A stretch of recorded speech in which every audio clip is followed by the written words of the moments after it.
कई साल पहले एक फिल्म आई थी, शायद आपको याद हो, राजा की आएगी बारात।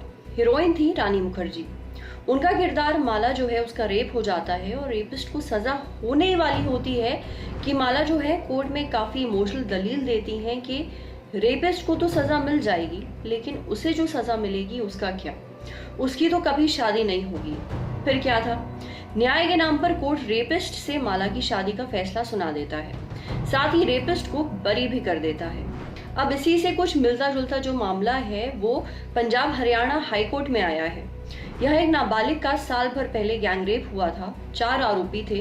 इनमें से एक ने जमानत के लिए याचिका लगाई, कहा कि उसने विक्टिम के साथ शादी कर ली है जेल के अंदर।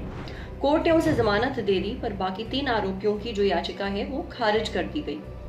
कोर्ट ने जमानत इस चेतावनी के साथ दी है कि अगर आरोपी ने लड़की को तलाक देने की भी कोशिश करी तो उसकी जमानत जो है वो रद्द हो जाएगी, और अगर आरोपी आने वाले समय में शादी तोड़ेगा तो भी उसके खिलाफ जो है उचित कार्रवाई जो है वो की जाएगी।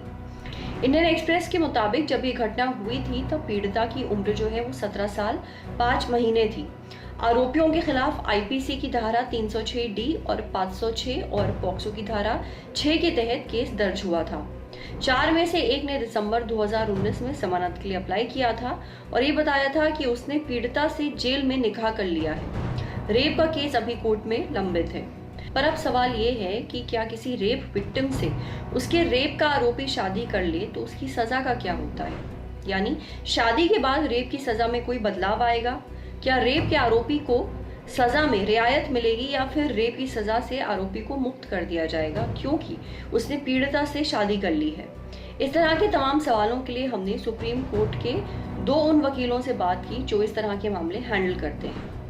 सुप्रीम कोर्ट की वकील विजया ने बताया कि अगर आरोपी ने रेप विक्टिम से शादी कर ली तो उससे केस पर कोई असर नहीं होगा, क्योंकि सुप्रीम कोर्ट का ये भी स्टेटमेंट है कि शादी करने से रेप की सजा कम या खत्म नहीं हो जाती है, अपराध ही रहता है। हालांकि अगर रेप के मामले में पीड़िता को ट्रायल के दौरान ही समझा बुझाकर दूसरा बयान देने को कहा जाए, मतलब उसके पहले बयान में बदलाव कर दिया जाए जिससे आरोपी को बचाया जा सके, तो उस केस में कोर्ट आरोपी को बरी कर सकता है। शादी रेप के बाद हुई तो ऐसे केस में पीड़िता के ऊपर होता है कि वो अपना बयान बदलना चाहती है या नहीं। विजया ने हमें बताया कि कुछ ऐसे मामले भी आते हैं जिनमें आपसी सहमति से संबंध बनाने के बाद लड़का शादी से इनकार कर देता है। ऐसे में लड़की उस पर रेप का आरोप लगा देती है।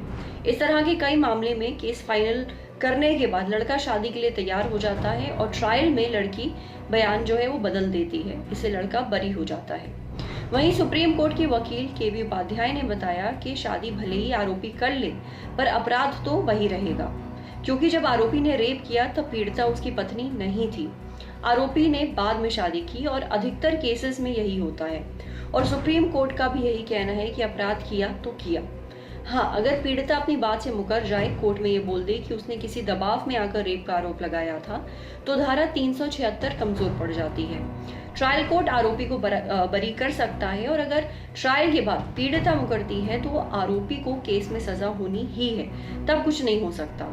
और शादी करने से केस पर कोई असर नहीं होता है, वो केस चलता रहता है। शादी के बाद अगर बच्चा हो जाता है तो कोर्ट के ऊपर है कि वो सजा में रियायत देना चाहता है या नहीं, वरना 7 से 10 साल की सजा तो होती ही है। वकीलों का कहना है कि अगर धारा 376D है यानी गैंगरेप किया है तो उसमें एक को जमानत मिली है क्योंकि उसने शादी की, पर बाकी अन्य को जो है वो जमानत नहीं मिली, तो वो सुप्रीम कोर्ट जा सकते हैं। हालांकि केस जो है वो चलता रहेगा। नमस्कार, आदाब, मेरा नाम है सरवत, आप देख रहे हैं ऑर्डिनरी। ये स्टोरी हमारे लिए हमारी साथी उमा ने लिखी है। ये वीडियो फेसबुक पे देख रहे हैं तो हमारे फेसबुक पेज को लाइक करिए, यूट्यूब पे देख रहे हैं तो हमारे चैनल को सब्सक्राइब करिए, बेल आइकन पर जरूर क्लिक कर दीजिए ताकि जब भी हम कोई नया वीडियो अपलोड करें तो उसका नोटिफिकेशन आप तक सबसे पहले पहुंचे। Thank you.